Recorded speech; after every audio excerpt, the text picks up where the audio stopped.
And good morning, and thank you so much for listening to DFW Alive, one of our local live programs here on KATH 910 AM and also KCPP 1140 AM. It is also on that station as well. My name is Sissel Anderson, and if it's the second Friday of the month, that means it is Young and Present time. Although, I will say, I feel like we took a little bit of a break over the summer because it seemed like every second Friday there was just something going on. Last month it was Share-a-thon.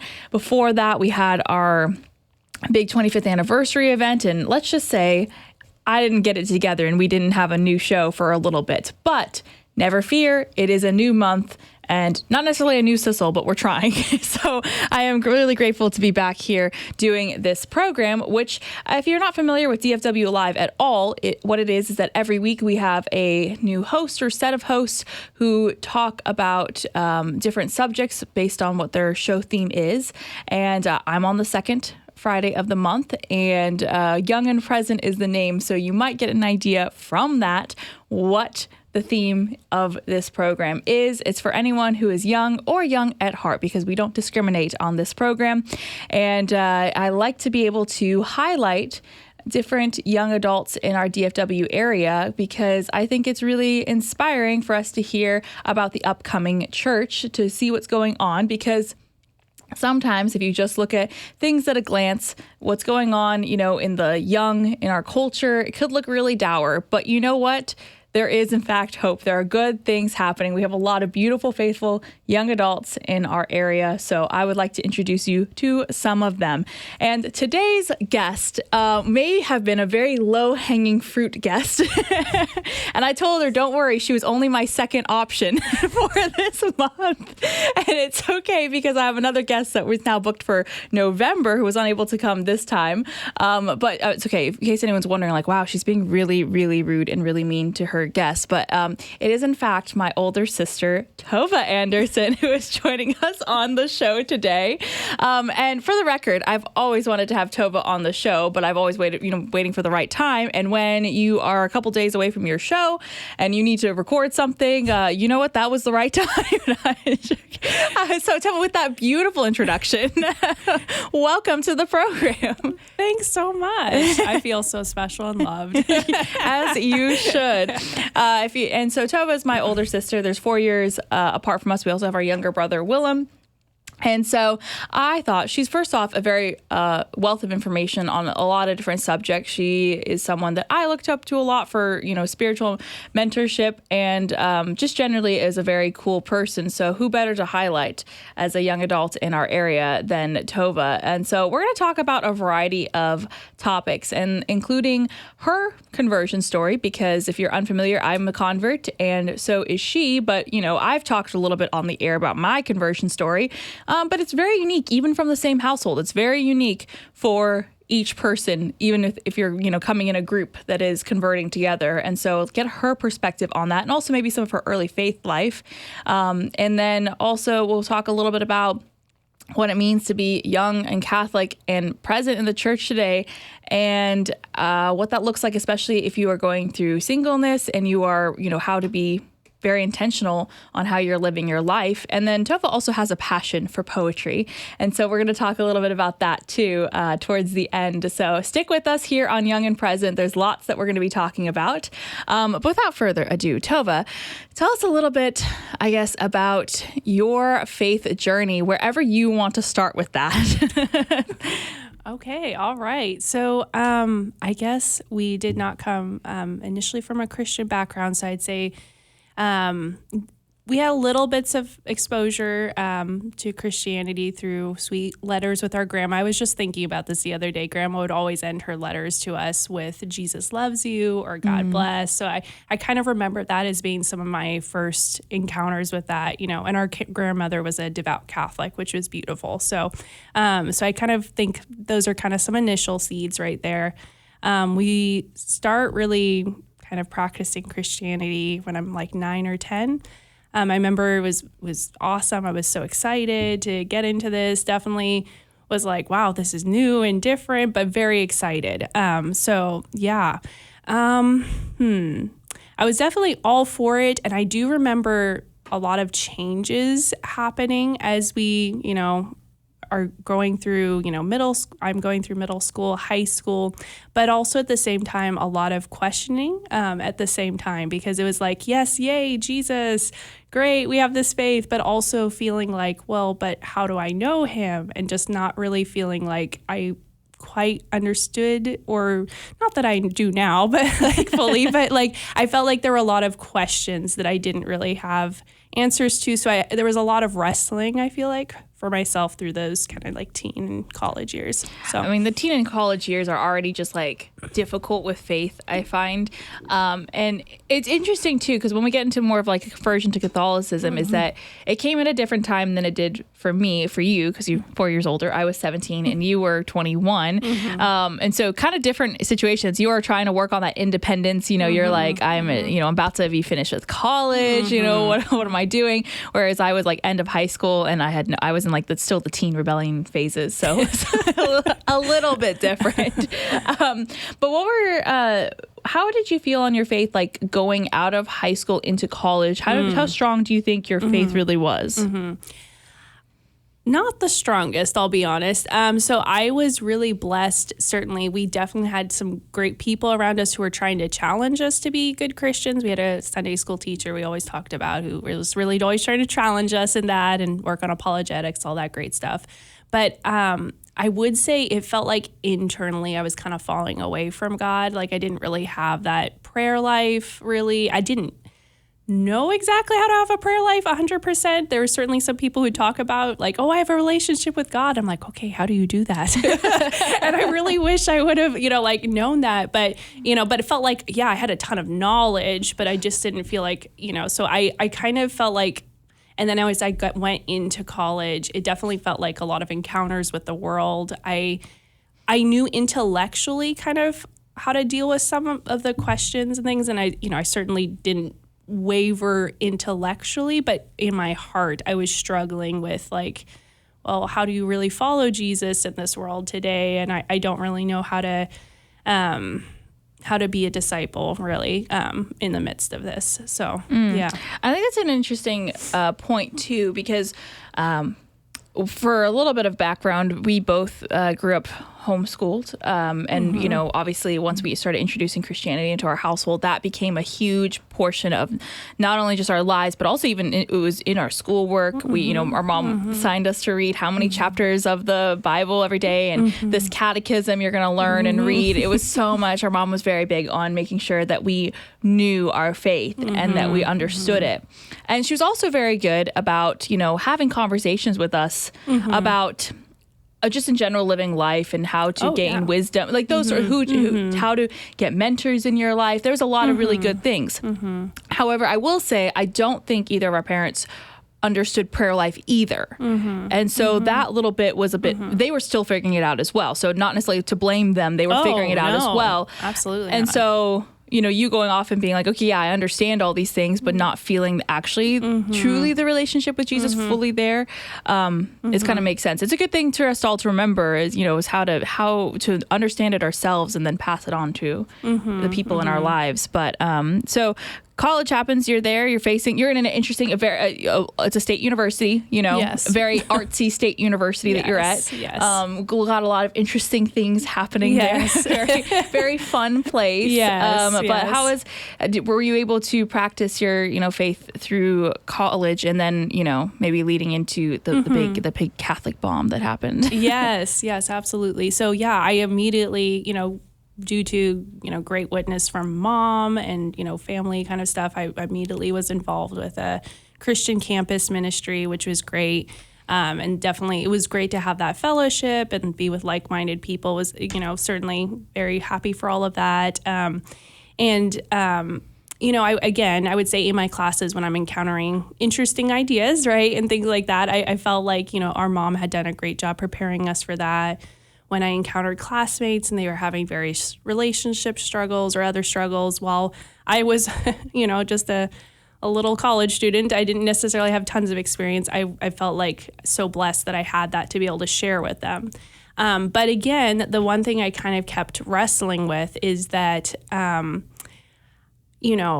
I know we're supposed to follow Jesus and it's supposed to be all in. We're supposed to give him kind of our whole life, but I didn't practically know really how that was supposed to work. I knew I was supposed to love people. So, right, there are plenty of opportunity, lots of people on my secular campus to love, right? Well, regardless of whether they're Christian or not, but like it really lots of people to love, which was great. But then there were so many things like, for example, like, the SCOTUS ruling on gay marriage came down while I was in college. And, there were different reactions to that as Christians, right? There were some Christians who were very much like, ooh, I don't want to really be around those people, right? Which is sad. Or there was the other reaction like, love is love, anything goes. And I'm like, wait, whoa. So I was like, and it's not that I did know some people who were more balanced, but it was hard to find that. And then I was like, okay. And then I wanted to know God, but it was just like, I don't understand how I get to know him. It just like, it kept being this pressing thing. And I just was struggling with it. I didn't see a lot of other people who had, at that stage who had prayer lives or really talking about like, how do you know God, right? Mm-hmm. Like it just kept being kind of this thing. So I was like, I almost was kind of despairing inside, like, well, maybe Christianity is just, I have these beliefs, I'm pro-life, I'm whatever, but like, I don't really know how to connect to the Lord in any way. Yeah, and that's, I think, a pretty common thing for a lot of people, and I think across denominations, is that, if you're not ever really understanding how to develop a prayer life, how to have that daily relationship with the Lord, it can be very confusing. You're like, I guess this is all that there is in our, in our faith life, which is sad, but also, it is that is what it is. We need to talk more about prayer in our churches, so much more, help teach people how to pray, and what that means about having that discipline of prayer. So that is certainly true. And I forgot how much an interesting time you were at college. I forgot that all that happened while you were there, because I was like in high school, didn't care, in my own little world. I had my own drama to deal with, really important stuff going on. But let's talk about when the idea of going to the Catholic Church was introduced, because it didn't come from either of us. Yes. Yeah, absolutely. No, it did not. And praise God. So it really came from our mom, who had been on these homeschool forums online where all these ladies are converting to the Catholic or Orthodox faith. And she just like, I remember her talking about it and being like, oh, that's such a silly, belief. And then they defend it. And she's like, ooh, that's a good defense. And so she more and more was becoming convinced of the Catholic faith. This was all happening while our Protestant church was falling apart. We were going to a Presbyterian church, so Reformed Christianity, and they, so we're kind of like, okay, where are we going to go now? We have tried an awful lot of denominations. So really quick sidebar for people who are unaware, it's especially for, I'd say especially for people who are constantly trying to seek the truth and make sure that you're doing what God is calling, us to do.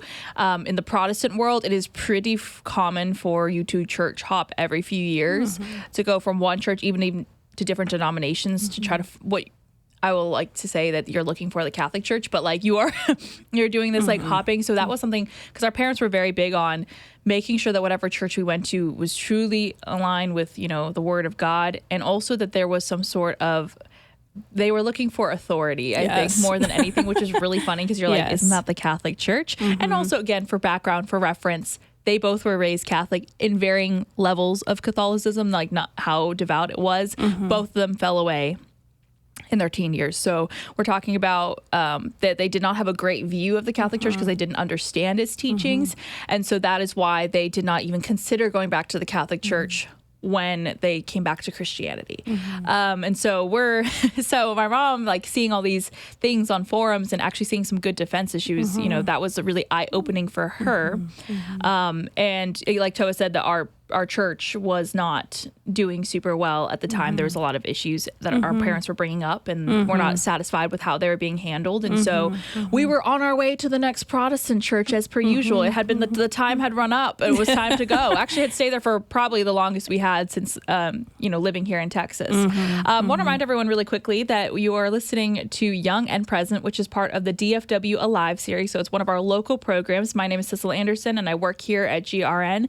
And today, what's better than one Anderson sister than two Anderson sisters? I am interviewing my sister, Tova Anderson, who is on the show with us, talking a little bit about her side of our conversion story and a lot of other subjects as well. So keep listening. And if you missed maybe the first part of this, we also are recording it on to put on YouTube. So it'll be on our GRN Online YouTube channel. And also you can find us on our app under our podcast, DFW Alive. So just find the date, which would be the 10th. So you can look up that and you can re-listen to the whole show there. But anyhow, Tova, back to your conversion. Mom has brought up the idea of going back to the Catholic Church and your initial reactions to that. Yeah, I was like, heck no. Why? What? The Catholic Church? Are you crazy? I was like, Mom, we're not that desperate, right? So we haven't run out of Protestant churches yet. We can go to another denomination. But yeah, no, I was so shocked. Honestly, was maybe a little like feeling betrayed or like, hello, you raised us Protestant, right? But interestingly, at the same time, very like hidden away and within myself, I definitely had attraction to the Catholic faith, but I was very much like, no, I'm not attracted to that. Like deny, like, so anyhow, but that's very hidden. And I'm mostly upfront, like, no, we disagree with the Catholics, blah, blah, blah. Like, and not in a not with animosity, but like, hey, I'm trying to follow the truth. And I don't think, they are doing that in complete way. Right. So yeah, when Mom brought that up and she starts having, conversations with us, she's an awesome woman. Just like when she's convicted, she kept bringing things up to us like, well, what about this teaching or what about this? And, and I was like, man, and we read a book together. We read Rome, Sweet Home by Scott Hahn, which was awesome because Scott Hahn, of course, has that Reformed background. So he was speaking a lot of the same language that we were familiar with. And I was like, oh, wow, they're bringing up some great points. And so Mom and Dad start attending Mass and they're like, okay, let's just attend as a family. It's kind of your choice if you're converting or not, but let's just start attending. And I remember attending that Mass. Now, I had been to a few Masses before with our grandmother, but I remember more intentionally attending this Mass. And when it came time for the consecration, this does not feel like myself at all, but like it was, I remember being so in awe of the reverence of everyone kneeling. And just like in my heart wanting to kneel, feeling like this is right to kind of worship God in this way. But in my head being like, no, I don't believe any of this. Like, no, I don't believe in this Eucharist, whatever this is. Like, no. So like, it was interesting, just kind of those encounters. But I'm so glad that Mom was like, hey, just let's attend Mass. Let's read this book together, right? All these things that are just kind of putting this forward. And I'm kind of like, whoa, I'm feeling this attraction to the Catholic faith, but also no. And then like with some of the intellectual things, like, wait, don't they worship Mary? And like all this sort of stuff.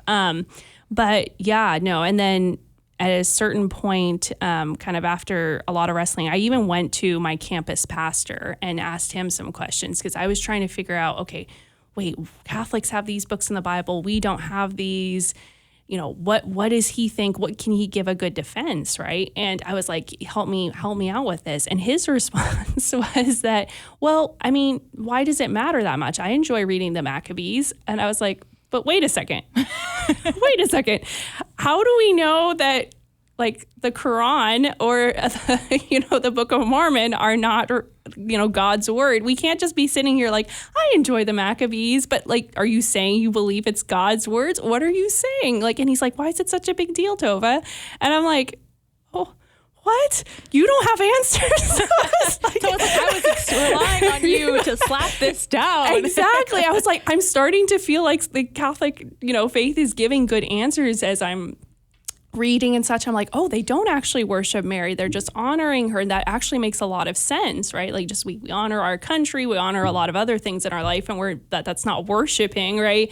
And all these things are coming to place, and I'm feeling drawn to the Eucharist. And I'm like, man, he couldn't give a defense, and that's fine, I'm no judgment on him, but like, it was just interesting. I was just like, what? So yeah, finally one day I just remember God just very much like Jesus wanted us to be in one church, like very much from like John 17, that, I and the Father are one, that we would be one. And that's just, I was like, okay, I guess I'm going to RCIA, as it was called at that time. So there we are. Insane. Yeah, it's a wild, very intense few months. This didn't happen over years. It happened over a few months, really, because we left our previous church in the summer, and we were signed up for our RCIA by the time the fall came. Now, granted, I was one of the last people to sign up when you could still come into the church the next year. That's fine. Tova was a little bit better about that. And I'm curious, though, you said that you had some attraction previously to the Catholic Church. What exactly was that? Was it with the artwork and imagery? Because you were in art history. You studied art history in school. But what was it that kind of like made you go, oh, I'm attracted to this? What drew you in? So since we had been a handful of times to the Mass, I remember feeling attracted in general to the Mass, like just the beauty of like the robes or the layout of the church building, the crucifix, the statues. I thought that was beautiful. I also, as a teen, really just loved medieval art. And I was just like, ooh, look at this, the stained glass windows and all this. I got very attracted. And then I remember one day sitting in a medieval art history class in college, and this kind of kept coming back because, of course, it's all Catholic, basically. I mean, that's what you're studying in these classes, right? Churches, mostly. There's some secular, but it's mostly churches, right? And I remember the time with the kind of Reformed teaching that we had. And again, people are just trying to follow their conscience, what they believe Scripture teaches, so nothing on them. But they were very much of the mindset that we should have no mental images of Jesus. We should not have any form of imagery of him, because that would be idolatry, right? So I remember sitting in these medieval art history classes going like, I am so attracted. This is so beautiful. All of these people who are secular are saying they're wanting to go to churches to go see this beauty, right? They're actually interested in something Christian because of this beauty. And I was also interested, but I'm sitting here wrestling because I'm being told that, I was being taught that this is idolatry to have imagery of Christ or any of these sorts of things. And, we should not have that. So I'm like, am I sinning by sitting here in this class and looking at these beautiful images? But I was so drawn to it. It was just like, just the detail and everything, just so much, and just, it's all about Christ, like all of the details, like, okay, we're going to have 12 of these pillars to symbolize the 12 apostles. Like everything is focused on him. And there was so much order that was just like, so like refreshing, like compared to like modern ugly architecture and all this stuff. So, right. But the fact that, again, I just can't get over this. So many people who are not interested in Christianity are in love with these churches. I was like, okay, there is something going on here, right? And that was a lot of what kind of that initial things. The other thing I think that I was also attracted to with the Catholic Church earlier on, kind of in a hidden way, was definitely our grandmother. She had a beautiful faith, even though she maybe couldn't defend parts of the Catholic faith. She had such a beautiful faith. She had been through so many hard things, but she went to Mass every day.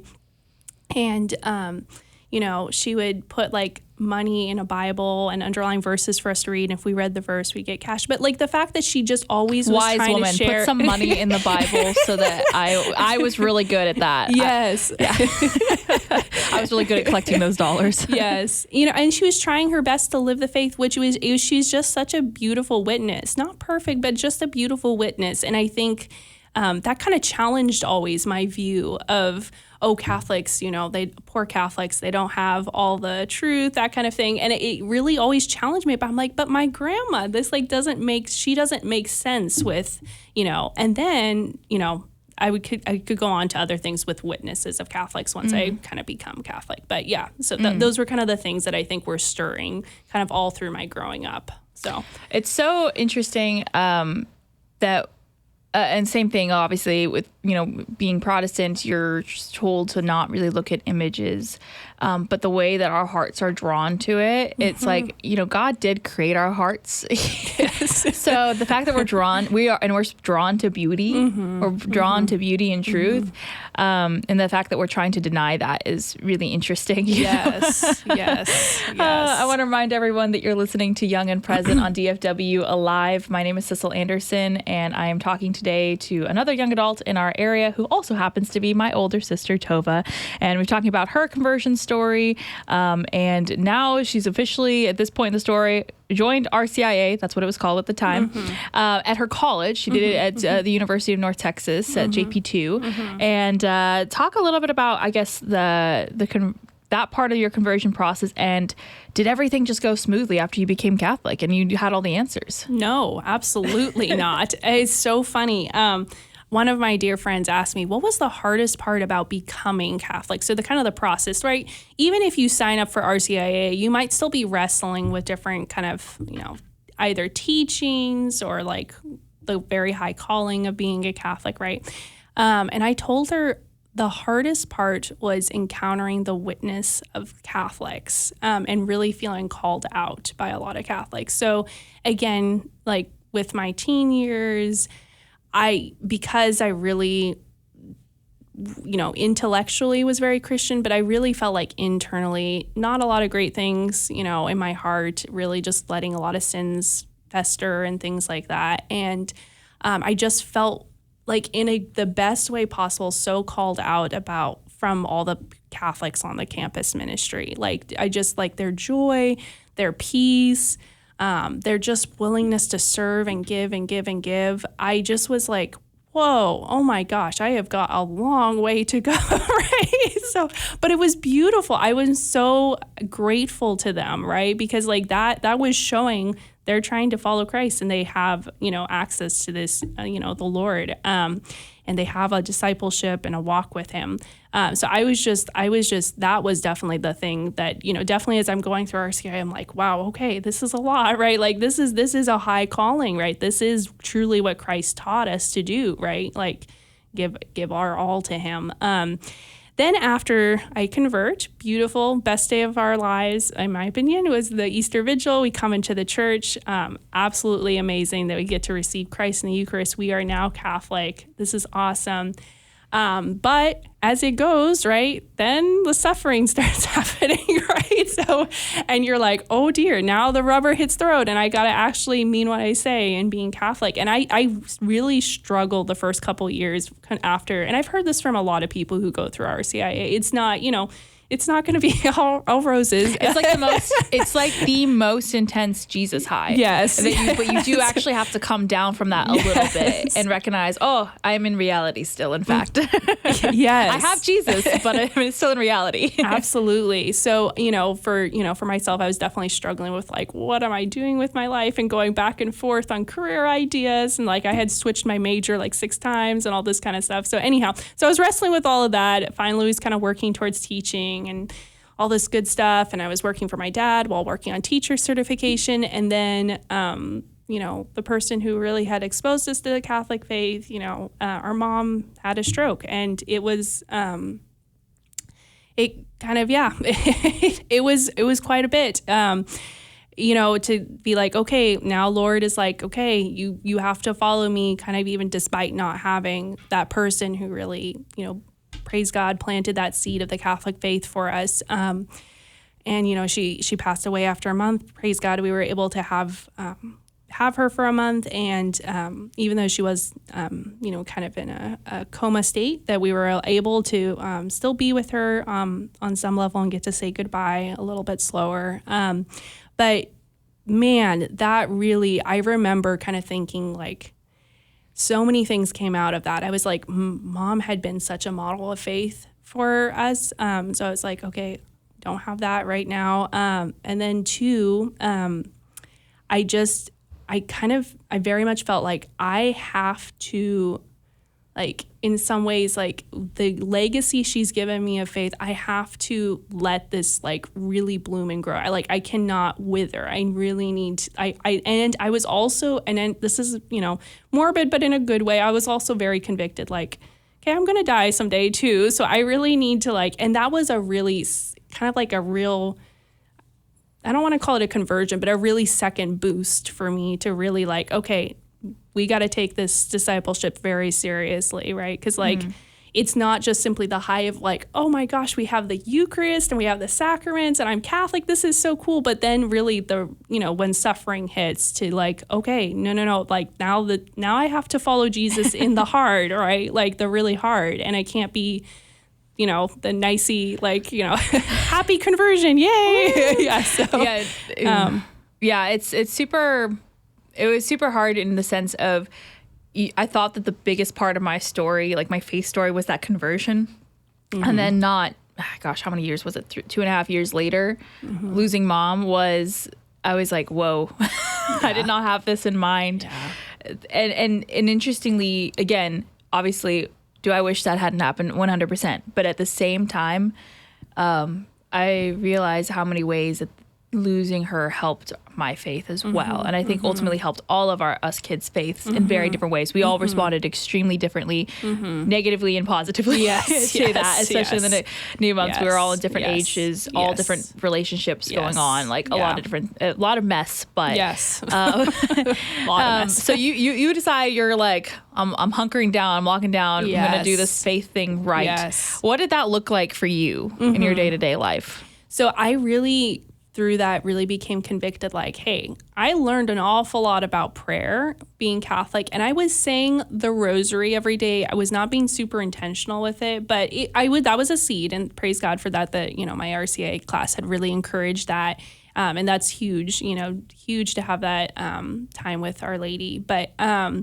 it was so strange. So I'm going into my teaching career, and a beautiful lady who I had gone in an Acts retreat with. No, she was serving and I was on the Acts retreat. Right before I started teaching, she gave me a devotional for students where you would pray each week on a virtue for yourself and for your students. And I just started saying, okay, I need to set aside, and all of this came from reading. I wish I could point to like who kind of planted these seeds, but that I'm supposed to like spend quiet time with God every day, like 10 minutes, right?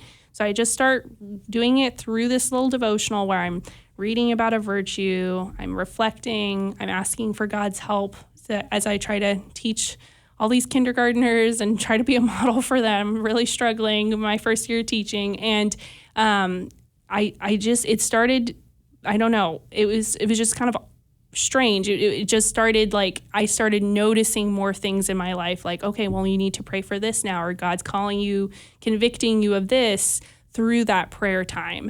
And I was like, okay, there's something to this. And then God just kept putting the right people. We have a great mentor at our parish, Victoria Hamady, for the young adults, that she's been a great friend and mentor for many years. Like, she would say things that would just plant seeds in me, like, okay, this is what prayer life needs to look like. I need to make sure I'm thanking God, or I'm being very honest and open with him, which was very hard for me because I think for such a long time, I had all these things festering inside of me that were not good, and I kind of had this front with God, right? Like, I'm the good Christian girl, whatever. Like, as if he doesn't know. Right, exactly. As if he did not know. And then really like, oh, no, I need to be honest with him about this in prayer. Like, whoa, okay, so this is very real now, right?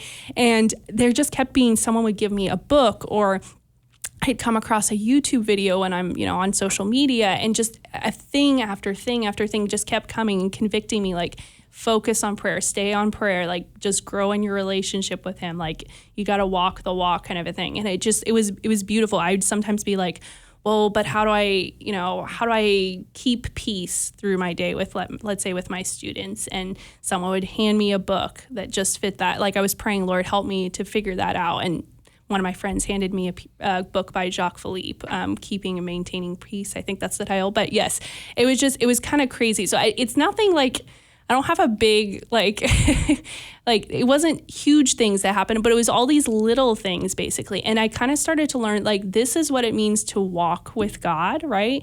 Is that we are just, every part of our day, we are just giving to him, and we're saying, hey, Lord, help me in this, right? And like, I don't know, it's so beautiful to see all of his work through that. It's not, none of it obviously is us, but it's just, I don't know.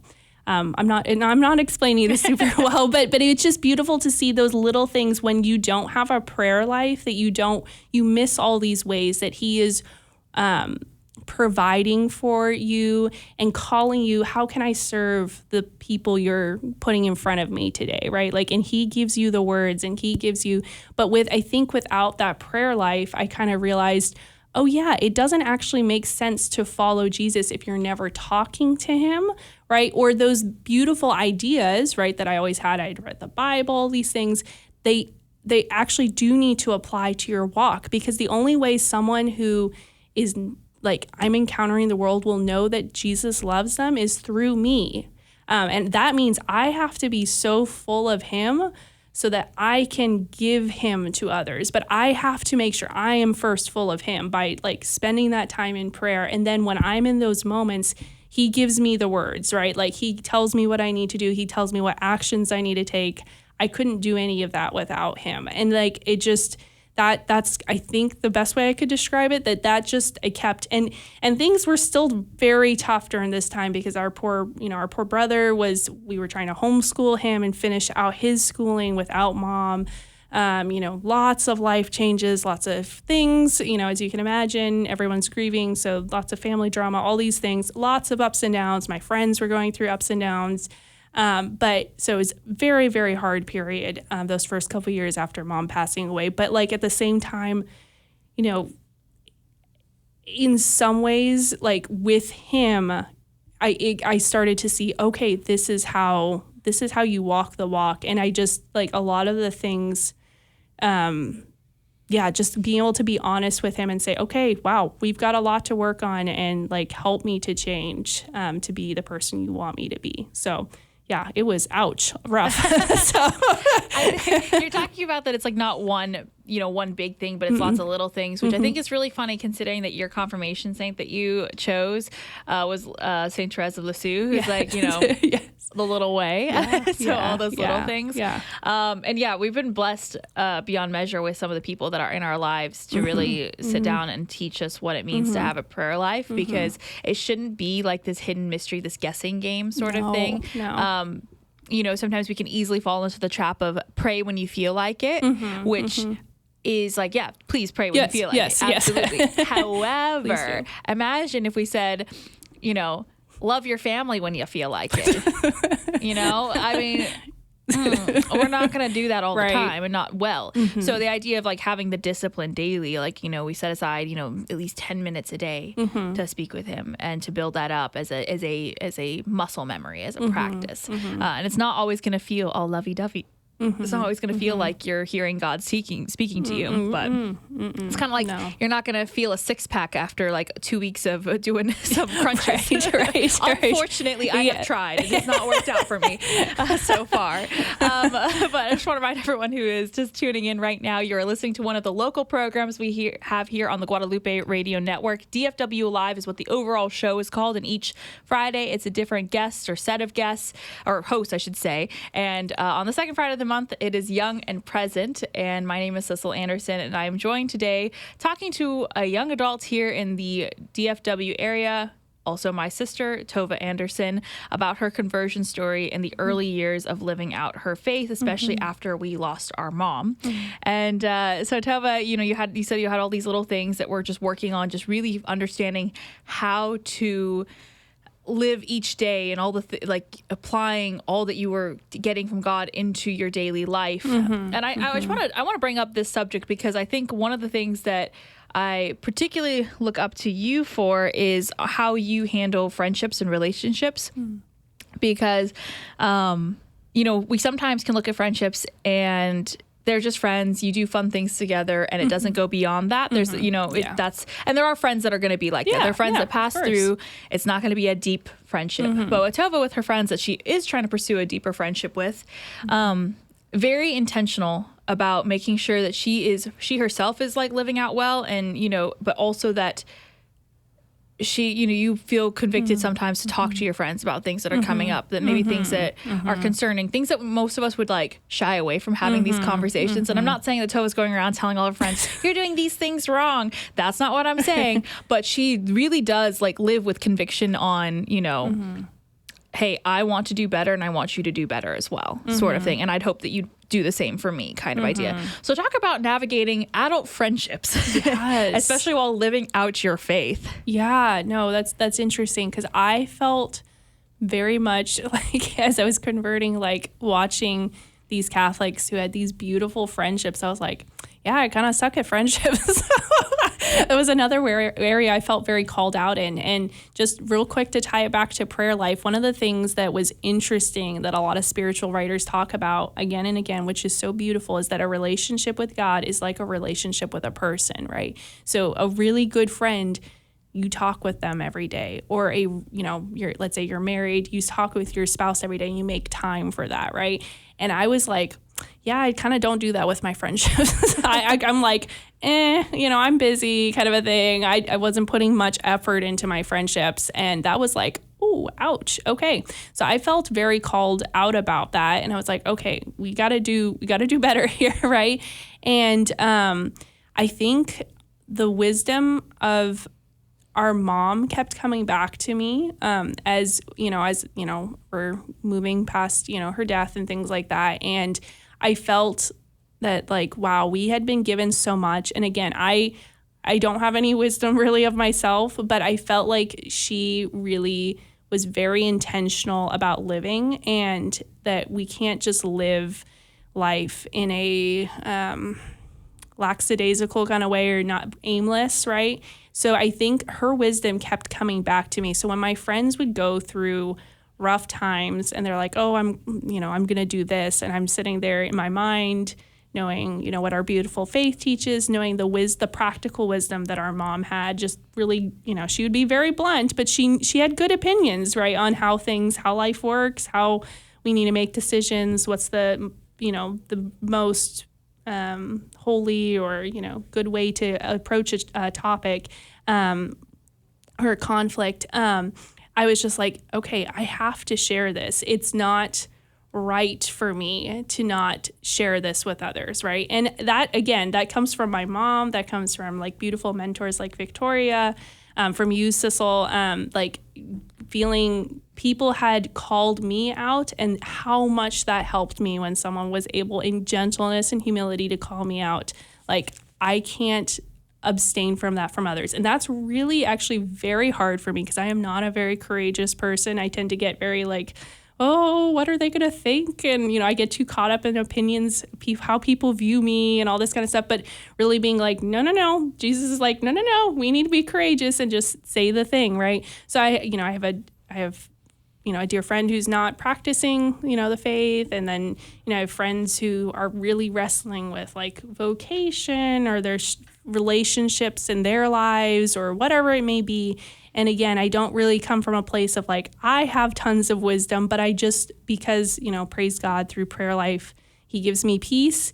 And I'm like, okay, Lord, I just feel like I need to say something to them, because at the end of the day, like, if we don't say things to someone said this the other day, I feel like in our young adult group, sometimes if we are not willing to speak up and say something hard to a friend that they do need to hear, right? Again, with humility and gentleness, not being a jerk, right? Like, if we're not willing, do we really care? Like, you know what I mean? Like, honestly, do we actually care?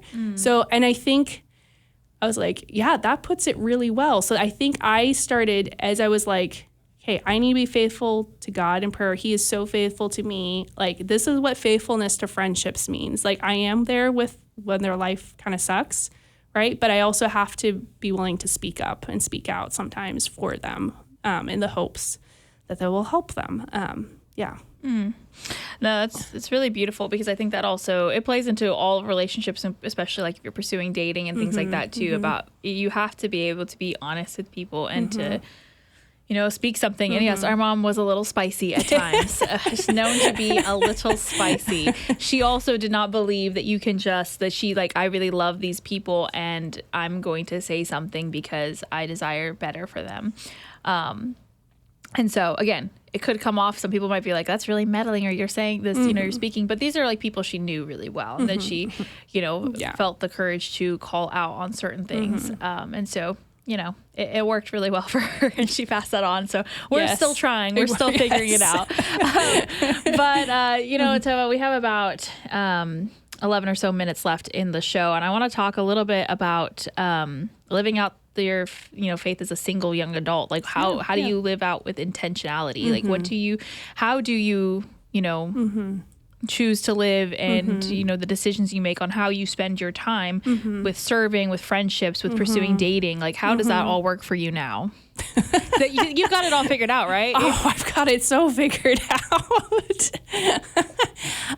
She's got it figured out 4 more years ahead of me. So right. It's like, I'm an expert on being single. No, I'm just kidding.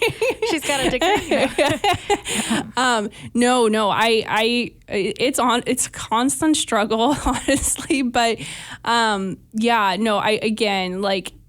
I think, this will sound, I don't know, maybe hallmarky, but like, you have to this is the thing that has helped me the most with being single. I want to get married, right? And I'm sure there's many people out there, you're in that boat, you're single, you want to get married, your heart hurts. It's so hard, right? The dating culture is rough. But the number one thing that has helped me, and again, this is other people giving me this wisdom, not myself, is just really fall in love with God first.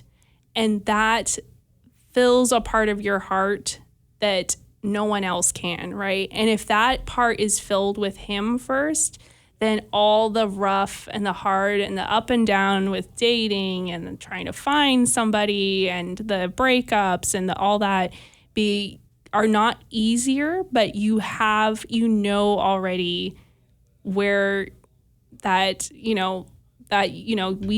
want to be loved, and that getting filled with that love comes from Him first and foremost. I think that's been the number one thing. So, fall in love with Him, and yes, be real about that. It means you're spending time with Him, and you're telling Him sometimes when I have a rough day, I'm just like, Lord, remind me that you love me, right? Like, remind me that you love me. I am already loved, right?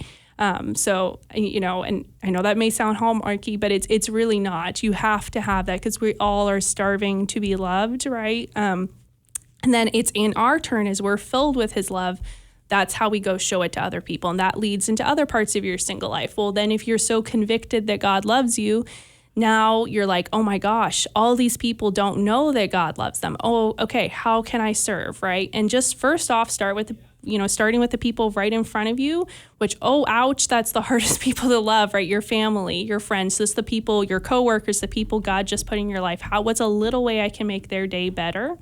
And then the other thing I would say in singleness is like, this is a great time to really, Jesus can help you get to know yourself. So volunteer with different things and learn like, hey, maybe God has given me a gift in this area, and this is a way I can serve the church, or, with different community organizations, serving, the poor, children, the elderly, whoever it may be, and kind of learn what passions God's put on your heart in service. And then I think with dating, there's so many, our beautiful mentor, Victoria Hamady from our parish, has talked about there's so many lies we have about dating that we need to make sure we are not ever giving into. Like, first off, we need to make sure if we have any resentment towards the opposite gender, like that needs to go. Like, we're both created in God's image, or like, oh, I've tried, but it's not really working. No. Everything in life takes perseverance. You have to keep going. So even as hard it is, okay, I'm going out to these places to meet people. It's not working. Okay, well, I got to be real with myself and say, okay, what else do I need to try then to meet people, right? Or, I really just love the idea of being in a relationship, but I'm, I don't really have peace with continuing with this person, but I just love the idea of being in a relationship. Okay, no, you got to be real with yourself and say, no, I got to end this because that's not fair to the other person. And I have to, if I don't have peace, I have to end it, right? So yeah, it's a lot of, I feel like I'm getting my backside kicked a lot, but it's beautiful at the same time. It's the waiting is so hard, but at the same time, I feel like, marriage is a vocation, the holy orders is a vocation, religious life is a vocation. But while you're on your way there, you're still like, all that sanctifying is happening. Oh, yes. Oh, yes. It's just like, it's so hard, but so those are my thoughts. I'm struggling, but those are my thoughts. No, those are some really, really good thoughts. Tova is, so we live in a household of 5 people, right? Yes. 5 young adults that live together, 5 Catholics who are figuring out life together. And it's been important that we're not just roommates. First off, we're very good friends. We're basically all siblings. There's my Tova, Willem, and I, the Andersons, and then 2 sisters as well. There's 5 of us together who live together. And I think that we try to be really intentional to call each other to do better as well. Whether like some of us have bad days and it's like, okay, we give some grace, and then the next day it's like, okay, let's pick up again and try again. Going to confession together or, planning things. This last week, this month is the whole month of the Holy Rosary. Yes. On, Tuesday evening, I remembered that it was in fact the feast of Our Lady of the Rosary. And I was like, oh no, we need to do something, throw together a last minute rosary we can all do together at night. And then Tova also may have been part of starting an operation in our household called Holy Hot Messes. Yes. Which was just about us all being really intentional about dating, whether it be, be open to people maybe we hadn't been open to dating before. And also like if we were not in the right place, there were some things that we needed to work on ourselves, that we were actually doing that and not just like wasting time, if that makes sense, just sitting around doing nothing and expecting it all to be fixed sort of thing. So some of those things are also really good as well. And, we're all active in our young adult ministry at our parish,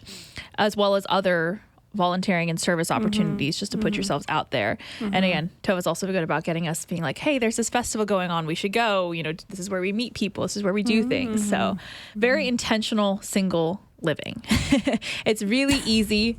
Not that we're doing it perfectly. Yeah, I was like, but because it's really easy to fall into like your comfort and your habits and you're kind of to the point where you're not even open to God working on anything because you're so comfortable. And we have to be very careful about that. In our final few minutes here remaining with young and present, I teased at the beginning what we were going to talk about. We ended up talking about a lot of things, but I promised Tova we would talk about poetry and talking about it's a thing, and especially in your single years is when you have more time to dedicate to your hobbies. This is a great time. And one of Tova's greatest loves and hobbies is reading poetry and also writing poetry as well.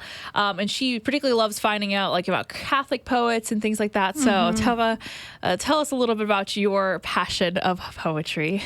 Oh, yes. Okay. All right. Tova's like, I have the floor. Ha! You're stuck. No, I'm just kidding.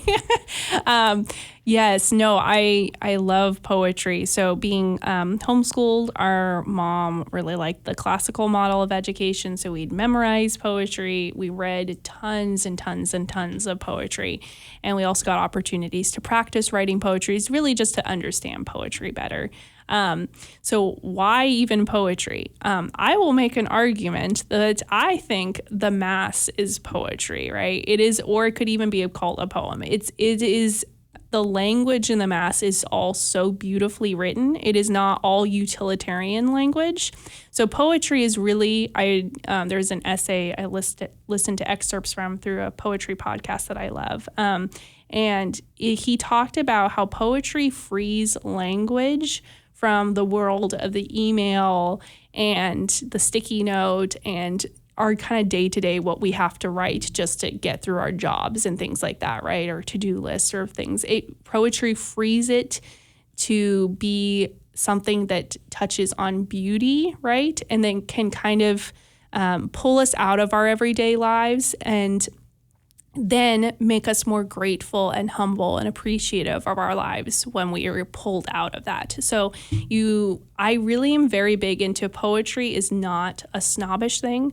I am no poetry expert at all. I just love poetry. Like, that's it. Like, I'm no expert. I'm very big into poetry is an encounter with beauty, and that's it. And you can be 5 and have an encounter with beauty. You can be 99 and have an encounter with beauty. You don't have to have this great knowledge. I like to nerd out about certain things with poetry, but that doesn't really matter. Everyone can love poetry, just like you can love a work of art, a ballet, a theater performance, a symphony, right? It's just something that calls us out of our everyday, has us encounter very real things in our lives. So like, I'm thinking about like, let's see, there was a poem I was listening to the other day by Ogden Nash that's about your upstairs neighbors, right? And it's making all these like snide comments and silly comments about the noises they make. It sounds like, they're roller skating to the shower, right?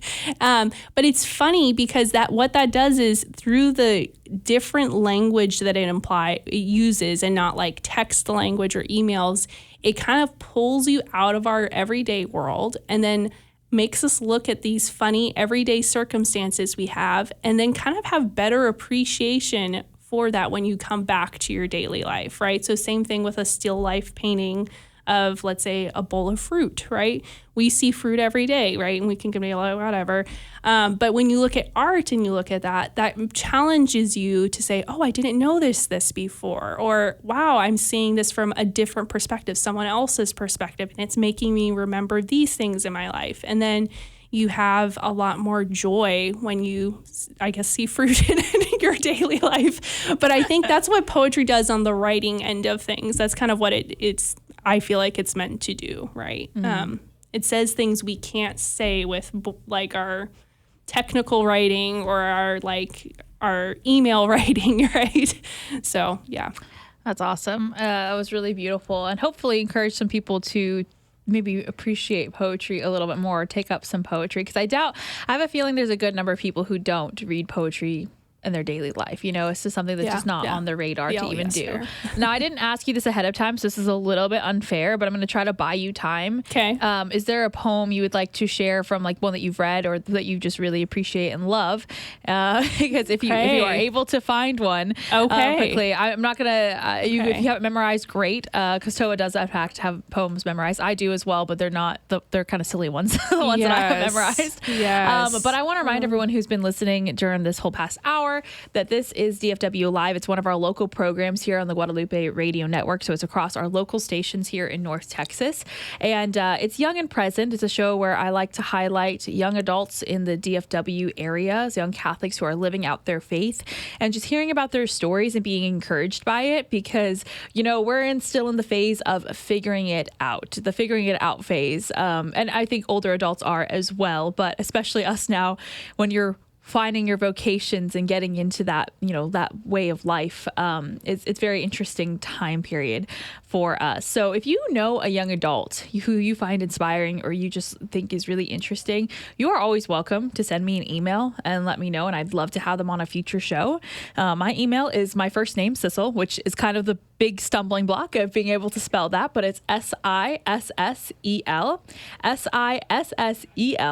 at grnonline.com. Sissel at grnonline.com. And you can always feel free to send me a recommendation for a young adult that I can talk to, because again, I think it's a really good encouragement just to see all the good things that are in fact happening in the young church, the up and coming church. There's a lot of beauty going on there. But in the final couple minutes here of Young and Present, Tova, I've been talking to my sister today. She's been my guest of the day. And I appreciate her coming out. She came out, we recorded this a day in advance. She came out early before work to be able to record this. So everyone appreciate Tova, and hopefully we'll have her back again on another show. But did you find a poem to share?